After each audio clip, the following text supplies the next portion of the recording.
Jangan sampai mahasiswa yang ini ngomong supaya dapat nilai bagus kan? Itu gimana? Tidak lah Pak. Kuliah online atau kuliah offline? Untuk kondisi NTT offline. Oh, oke. Why?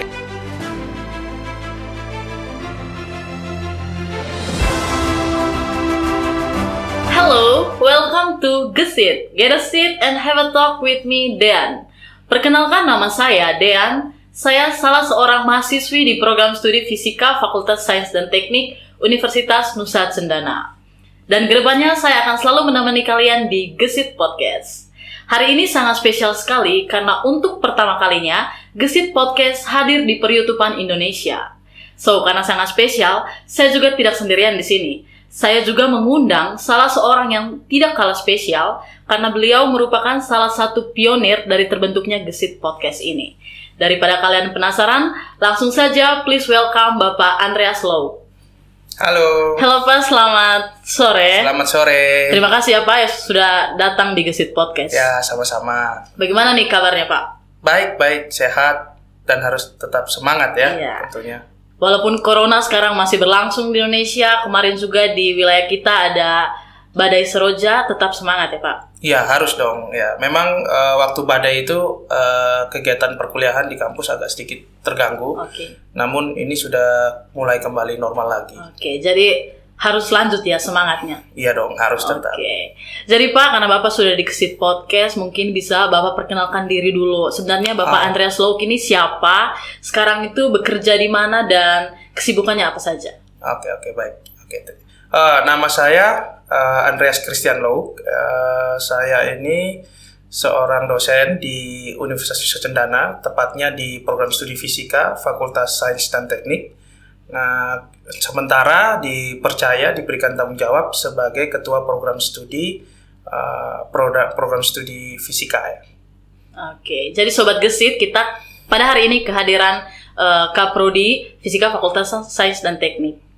Oke nih Pak, kalau boleh tahu sudah berapa lama mengabdi di program studi Fisika? Saya mulai bergabung di Undana itu mungkin kira-kira sekitar 2006-2007. Tetapi baru diangkat menjadi dosen PNS itu di 2010. Jadi ya kira-kira udah 10 tahunan lah. 10 tahun lebih lah. Berarti total mengabdinya itu sudah memasuki 15 tahun ya Pak? Ya kira-kira seperti itu. Itu sudah cukup lama ya Pak? Ya bisa dibilang cukup lama ya, oke. Tapi masih perjalanan ke depan juga masih panjang, jadi kita lihat aja nanti deh ke depan. Jadi sudah tahu up and downs-nya menjadi dosen dan juga sudah tahu seluk-beluk tentang fisika dari tahun ke tahun. Kira-kira perkembangan fisika dari zaman dulu Bapak masuk itu sampai sekarang tuh bagaimana sih Pak?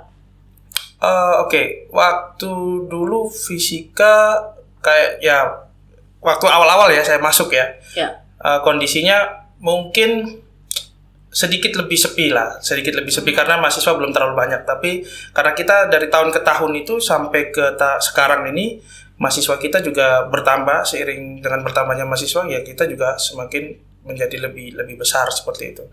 Nah, waktu awal saya masuk memang ada ilmu konsentrasi yang belum ada, tapi begitu beberapa dosen baru bergabung bersama-sama dengan saya waktu itu, kita nambah satu konsentrasi lagi, dan nanti di tahun ini juga kita akan nambah satu lagi. Jadi memang fisika secara perlahan-lahan semakin lama berkembang seiring dengan perkembangan di dunia pendidikan itu. Ya. Oke, jadi dulu itu mahasiswanya itu sangat sedikit ya Pak dibandingkan dengan sekarang.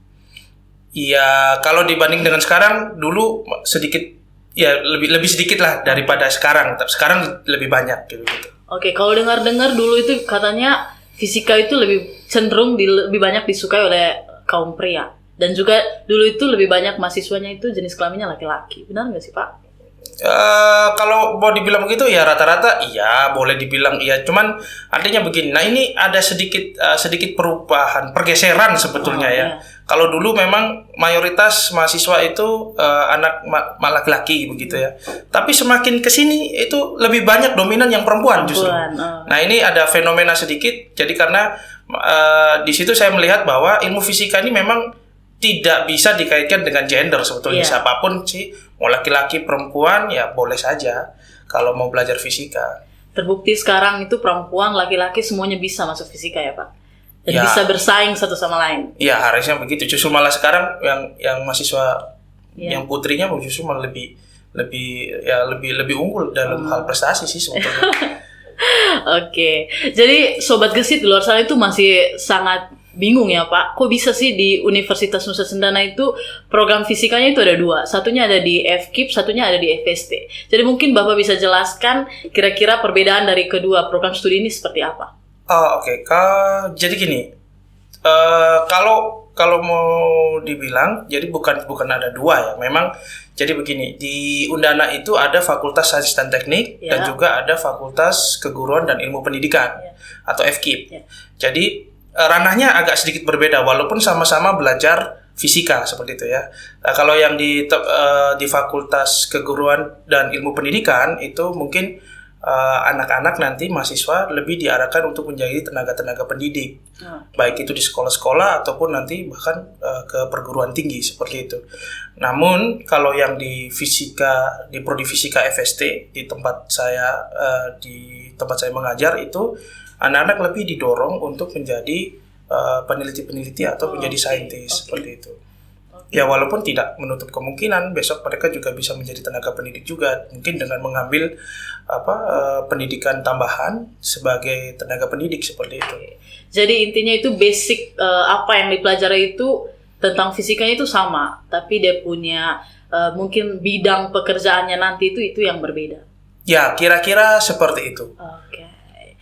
Lanjut di pertanyaan selanjutnya itu Pak, Bapak kan sekarang sedang menjabat sebagai Kaprodi. Ya. Bisakah Bapak menjelaskan tentang profil dari prodi fisika sendiri? Oke, jadi prodi fisika itu jadi begini, kalau profil apa ya yang harus ingat? Tahun.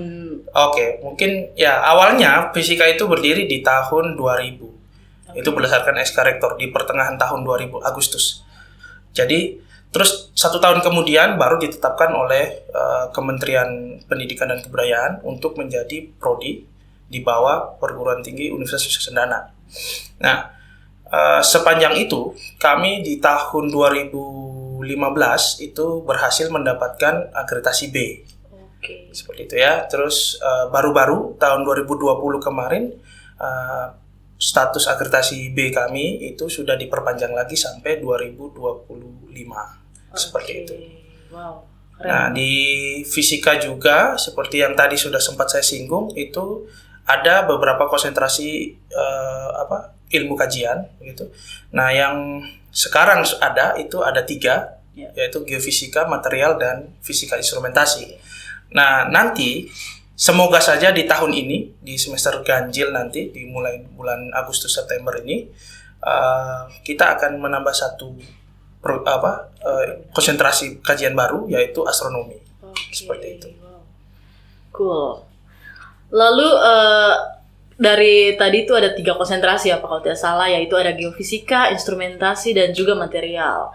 Kan sobat gesit di luar sana taunya kan cuma fisika saja. Tetapi ternyata ada 3 atau bahkan sudah akan ada 4 konsentrasi lagi. Jadi keempat konsentrasi itu sebenarnya membahas tentang apa saja? Oke, jadi ilmu fisika itu luas ya. Iya. Jadi ilmu fisika itu mempelajari semua tentang alam semesta ini ya, entah itu ada di bumi ataupun di luar bumi, di tata surya kita bukan, yang berhubungan dengan sesuatu yang fisik. Itu sesuatu yang punya wujud fisik seperti itu. Makanya namanya fisika. Nah, karena saking luasnya itu perlu adanya spesifikasi khusus. Nah, di prodi kami seperti tadi sudah sebutkan itu sementara ada 3 yaitu geofisika, material dan instrumentasi. Nah, kalau geofisika dari namanya saja kita sudah tahu kalau itu geo itu bumi ya. Jadi semua hal yang kita pelajari tentang sifat-sifat fisik dari bumi kita itu nanti masuk ke geofisika. Nah, itu nanti di sana kita belajar sama-sama tentang eksplorasi bumi ya, bagaimana mendapatkan kandungan di bawah permukaan bumi ya dengan menggunakan metode-metode seperti geolistrik, mungkin ada seismik dan banyaklah nanti yang bisa diajarkan. Nah, khusus untuk geofisika ini lebih banyak memang nanti anak-anak itu belajarnya lebih di lapangan begitu ya, karena memang berhubungan dengan bumi, jadi memang harus mau main-main tanah gitu, jadi kotor-kotoran dikit lah. Nah, kalau material sendiri itu nanti kita belajarnya itu yaitu hal-hal yang berkaitan dengan bahan-bahan yang baik itu organik ataupun anorganik nanti yang bisa dipakai untuk mengembangkan sensor-sensor baru atau bahkan mungkin solar cell atau mungkin metode-metode ekstraksi baru sebagai bahan dasar untuk energi baru terbarukan. Nah, itu yang sedang yang lagi rame-rame lah di prodi material kita.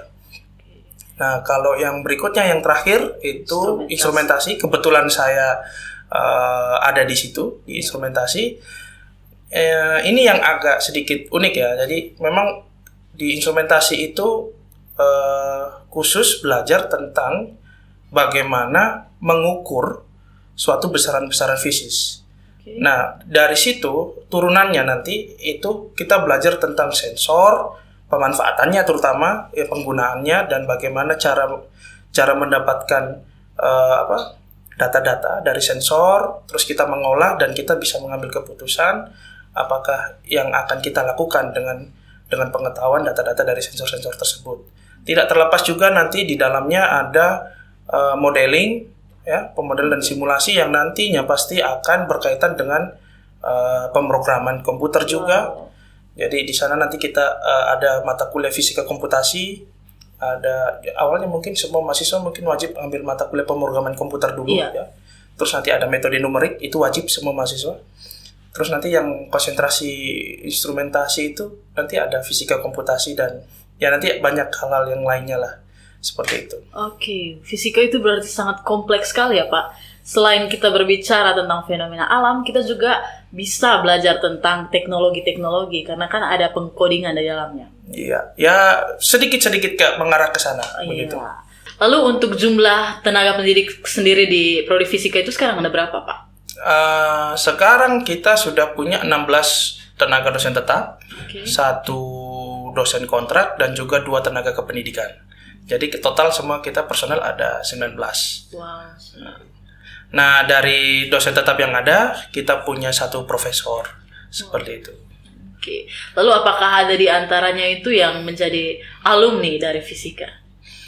Nah, yang alumni fisika sendiri yang menjadi dosen tetap di kita itu ada, sekarang sudah 2 nih. Wow. Sudah 2 nih, Pak Redi dengan Pak Ari yang baru bergabung tahun ini bersama-sama dengan kita. Nah, yang dosen kontrak itu Ibu Ningsi juga alumni fisika juga. Seperti itu. Keren. Lalu kita berbicara tentang ekstrakurikuler dari prodi fisika. Apakah ada kegiatan out school dari prodi fisika yang dijalankan tahunan seperti itu, Pak? Kalau kegiatan ekstrakurikulernya biasanya sih dari tahun ke tahun kita melaksanakan kegiatan kuliah lapangan ya. Nah, itu awalnya memang diperuntukkan bagi mahasiswa-mahasiswa yang mengambil konsentrasi geofisika karena memang mereka biasanya laboratoriumnya ada di luar seperti itu. Namun karena mereka kegiatannya out school seperti itu, biasanya teman-teman mahasiswa yang lain dengan konsentrasi lain juga ikutan begitu, meramaikan kegiatan sambil jalan-jalan ke sekolah-sekolah terdekat dan kita bisa melaksanakan pengabdian masyarakat di sana. Seperti itu. Seru juga ya, Pak? Ya, seru karena kita pergi bareng-bareng rame gitu kan. Like camping gitu, Pak? Iya, semi camping lah gitu. Jadi kuliah lapangan itu bertujuan untuk mengaplikasikan ilmu yang didapatkan oleh mahasiswa ke masyarakat atau seperti bagaimana, Pak? Ya, awalnya memang dipakai untuk sarana mahasiswa untuk memang mengaplikasikan teori yang didapat di kelas. Ya, jadi mereka bisa belajar, prakteknya itu seperti ini nanti di realnya.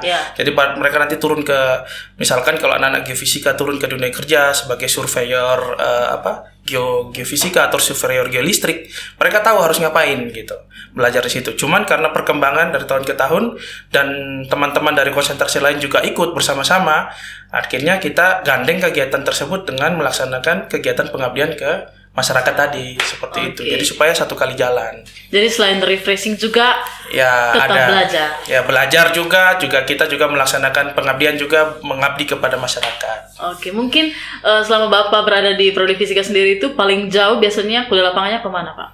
Paling jauh ya. Kalau dulu sih yang pernah saya ikut ya, pribadi itu paling jauh hampir sampai ke perbatasan masuk kota Atambua tuh. Wow. Saya lupa nama daerahnya apa, tapi itu sudah di pinggir kota Atambua. Sedikit lagi sudah masuk kota Atambua. Wow, keren. Lalu untuk ekstrakurikuler lain yang seperti futsal misalnya, atau mungkin ada debat competition atau Oke, kalau kayak begitu lomba-lomba biasanya itu diatur, diorganize oleh mahasiswa. Jadi kan kalau di mahasiswa itu ada yang namanya HMP, Himpunan Mahasiswa Program Studi ya sekarang ya. Kalau dulu kan HMJ ya, mahasiswa jurusan. Tapi sekarang namanya berubah jadi Himpunan Mahasiswa Prodi. Jadi mereka nanti yang mengorganize kegiatan lomba futsal, baik itu nanti antar angkatan atau mungkin dengan alumni, jadi gitu sebagai sarana untuk supaya mengikat tali persaudaraan lah antar angkatan dan juga dengan alumni dan juga dosen-dosen seperti itu. Lalu Bapak sekarang kan menjabat sebagai ketua program studi fisika. Kalau boleh tahu visi dan misi Bapak itu untuk selama menjabat sebagai Kaprodi itu seperti apa, Pak?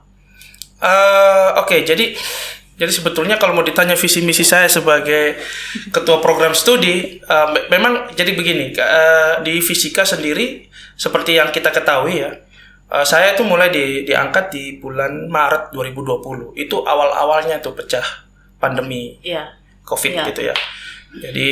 Jadi saya harus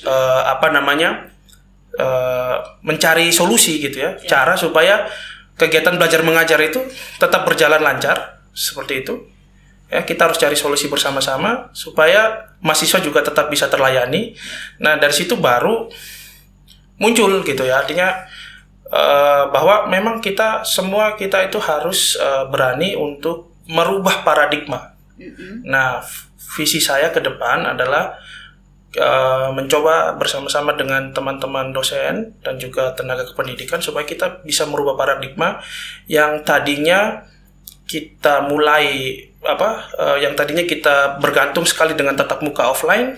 Nah, sekarang kita harus berani untuk tatap muka online dan juga semua kebutuhan-kebutuhan administrasi dan legalitas dan segala macam kita usahakan sebisa mungkin berjalan secara online seperti itu. Maka dari itu harus ada sistem informasi yang dibangun seperti itu. Nah, nanti ke depannya mudah-mudahan selama saya menjabat, saya nanti coba untuk bekerja sama dengan pihak lain untuk sama-sama membantu di Prodi Fisika supaya bisa membangun suatu aplikasi sistem informasi di mana nanti mahasiswa, dosen dan juga tenaga kependidikan bisa bertemu di aplikasi tersebut dan melaksanakan semua kegiatan baik itu administrasi ataupun pelayanan kemahasiswaan ya, pelayanan akademik di dalam aplikasi itu.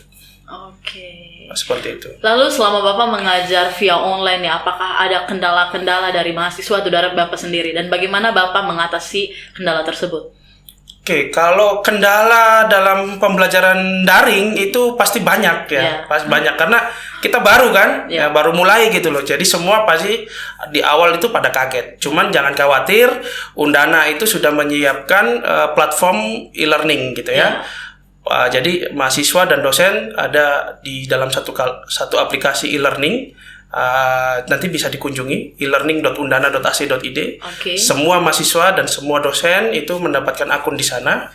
Dosen bisa menyiapkan materi-materi perkuliahan di dalam e-learning. Mahasiswa juga bisa login dan mengakses materi-materi perkuliahan. Dan juga dalam e-learning itu juga sudah disiapkan platform untuk kuliah tatap muka secara daring begitu. Jadi nanti dosen dan mahasiswa juga bisa bertemu tatap muka. Nah, walaupun semuanya itu masih terkendala dari jaringan internet seperti itu. Ya, cuman memang kendalanya adalah banyak mahasiswa kan seperti kita ketahui di NTT ini kan jaringan internet belum ada secara merata seperti itu ya. Nah, makanya diharapkan kepada mahasiswa juga harus pintar-pintarnya nih cari tempat yang mereka bisa dapat akses internet dengan mudah gitu, supaya bisa kuliah dengan baik. Seperti itu. Jadi sobat gesit yang ada di luar sana, tetap semangat ya. Online ataupun offline, kita harus tetap belajar, dan karena sebenarnya itu mau online atau offline, tetap semuanya itu muncul dari diri sendiri ya Pak. Bagaimana kita memanage diri untuk bisa mencerna apa yang diberikan oleh dosen. Bukan begitu Pak? Iya. Oke, kita sudah berbincang-bincang tadi ya, cukup seru. Nah sekarang di bagian ini saya akan mengajak Bapak untuk bermain game. Oh, main game. Game apa ini? Namanya itu This or That. Bapak bersedia nggak? Boleh, kita coba ya. Coba. Jadi rule-nya itu saya akan memberikan Bapak 2 pilihan, dan Bapak akan hanya boleh memilih satu. Lalu saya akan meminta alasan kenapa Bapak memilih that one gitu. Oke. Jadi saya punya sekitar 5 ya Pak. Ada 5 pertanyaan di sini dan harus dijawab dengan cepat. Oke? Oke. Kita mulai ya Pak. Ya. Yang pertama adalah kuliah online atau kuliah offline? Untuk kondisi NTT offline. Oke. Why? Ya karena ya tadi saya sudah bilang internet di NTT belum sepenuhnya merata dengan baik. Ya, hanya di kota-kota seperti Kota Kupang itu sudah oke ya, tapi agak ke pinggir itu agak sedikit kurang bagus lah, kurang maksimal nanti. Kita doakan ya semoga corona ini cepat berakhir supaya semester depan tuh kita sudah bisa melaksanakan kuliah di kampus. Ya, apalagi ini baru habis badai ini, waduh jaringan kacau balau. Bahkan di kota sendiri masih ada spot-spot yang belum diperbaiki ya, belum selesai diperbaiki jaringan internetnya. Oke. Sekarang lanjut, mahasiswa pasif atau mahasiswa malas? Pasif.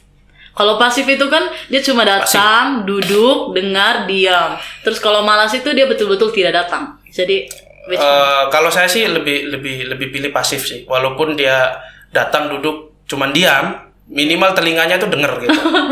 Ya. Apakah ada mahasiswa seperti itu di kelas, Pak? Iya, dari sekian banyak pasti ada lah. Pasti ada. Itu tidak bisa dipungkiri ya. Iya. Pasti ada 1-2 itu pasti ada gitu. Oke. Kalau boleh pilih, Bapak lebih suka kasih tugas grup atau tugas individu? Tugas individu. Kalau tugas grup kebanyakan cuman satu kelompok misalkan 5 orang gitu, yang kerja paling 1-2 orang. Sisanya cuman nebeng. Ikut rame aja. Terus bagaimana Bapak bisa mengetahui kalau ini tuh dia cuma nebeng doang gitu, Pak? Iya, kan kalau setelah dikumpulin tugasnya, biasanya kalau tugas grup itu saya biasanya kasih tugas kelompok begitu. Setelah itu misalkan ada presentasi atau apa dari kelompok itu ya. Nah, itu kelihatan tuh dari presentasi itu, nanti pada saat sesi tanya jawab juga itu kelihatan mana yang aktif, mana yang enggak gitu. Kalau yang aktif pasti dia paham dan dia yang ngerjain gitu kan. Kalau yang cuma diam-diam gitu ya. Iya, bisa dibilang nggak ikut ngerjain juga bisa jadi ikut ngerjain, cuman nggak mau ngomong gitu aja. Oke, hati-hati ya sobat gesit ya. Dosen-dosen kita juga tahu loh trik-trik kita bagaimana. Lalu yang terakhir nih Pak, dosen yang terlambat atau mahasiswa yang terlambat?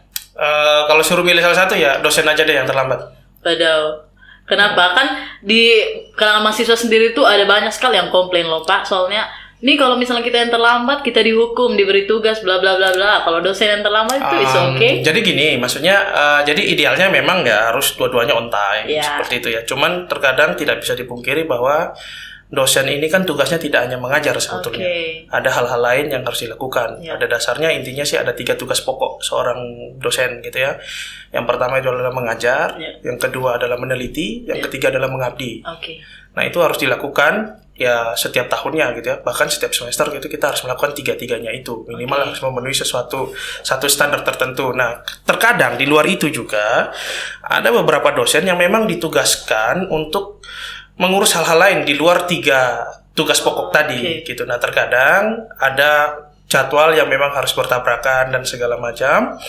Maka ya biasanya sih kalau dosen terlambat ya harap dimaklumi sajalah, satu ya mungkin 5 atau 10 menit terlambat begitu. Nah, biasanya kalau dosen-dosen yang terlambat lebih dari itu biasanya kan melakukan konfirmasi ya ke ketua kelasnya biasanya gitu. Wow, seru sekali ya ngajak Bapak Andre main game. Ternyata tidak seseram yang dilihat di kampus ya. Tidak sih. Sebenarnya Pak Andre ini tidak seram di kampus. Dia adalah salah satu dosen yang sangat fun dengan begitu kan? Iya. Gitu. Jangan sampai mahasiswa yang ini ngomong supaya dapat nilai bagus kan? Itu Tidak lah Pak. Oke nih Pak. Untuk pertanyaan selanjutnya itu bagaimana sih cara masuk di jurusan fisika? Ya, untuk bergabung untuk calon-calon mahasiswa baru, adik-adik yang baru lulus SMA, ya, untuk bergabung di program studi fisika ada 3 jalur masuk. Yang pertama adalah SNMPTN. Ya, yang kedua itu SBMPTN. Lalu yang terakhir adalah mandiri. Kalau SNMPTN sudah lewat waktunya, sekarang sementara SBMPTN UTBK-nya. Terus nanti yang akan datang itu melewati jalur mandiri. Nah, silahkan kalau adik-adik yang berminat bergabung bersama kami di program studi fisika, silakan bergabung. Informasi lebih lengkapnya silakan bisa dilihat di websitenya Undana, www.undana.ac.id. Nanti linknya mungkin bisa minta tolong ya ditaruh di deskripsi ya supaya lebih mudah diakses. Oke. Yang terakhir ya Pak, last but not least, ini kan podcast Gesit pertama nih Pak, dan pionirnya adalah Bapak sendiri. Lalu apa sih harapan Bapak dari terbentuknya podcast pada hari ini tayang di Per-YouTube Indonesia? Untuk kedepannya itu seperti apa? Ya, biasanya dulu sebelum pandemi itu kita melakukan istilahnya kayak roadshow lah ya, roadshow ke sekolah-sekolah gitu ya. Kita seperti tadi kuliah lapangan itu sebagai salah satu sarana juga mempromosikan program studi fisika ke sekolah-sekolah seperti itu. Namun karena kondisi pandemi, jadi kita tidak bisa melakukan perjalanan dulu keluar-keluar. Jadi saya berpikir bahwa bagaimana nih kita bisa mempromosikan diri gitu ya. Nah, ya saya pikir udah deh kita buat satu podcast seperti ini supaya bisa ditonton oleh adik-adik calon-calon mahasiswa ataupun orang lain sehingga bisa lebih mengenal program studi fisika di FST Undana seperti itu. Wow, terima kasih ya Pak. Tidak terasa kita sudah di ujung perbincangan kita pada sore hari ini. Sangat menarik sekali. Terima kasih sudah hadir. Terima kasih di Gesit Podcast ya. Oke Sobat Gesit, bagi kalian yang penasaran tentang program studi fisika atau mau mencari tahu atau juga mau masuk di program studi fisika Fakultas Sains dan Teknik, kami akan memberikan linknya di description box. Silakan dicek. Terima kasih kepada kalian yang sudah setia menonton kami. Sampai ketemu di episode selanjutnya. Jangan lupa jika kalian suka dengan video ini, tekan tombol like, lalu share sebanyak-banyaknya kepada teman kalian. Dan juga jangan lupa subscribe. Bye-bye!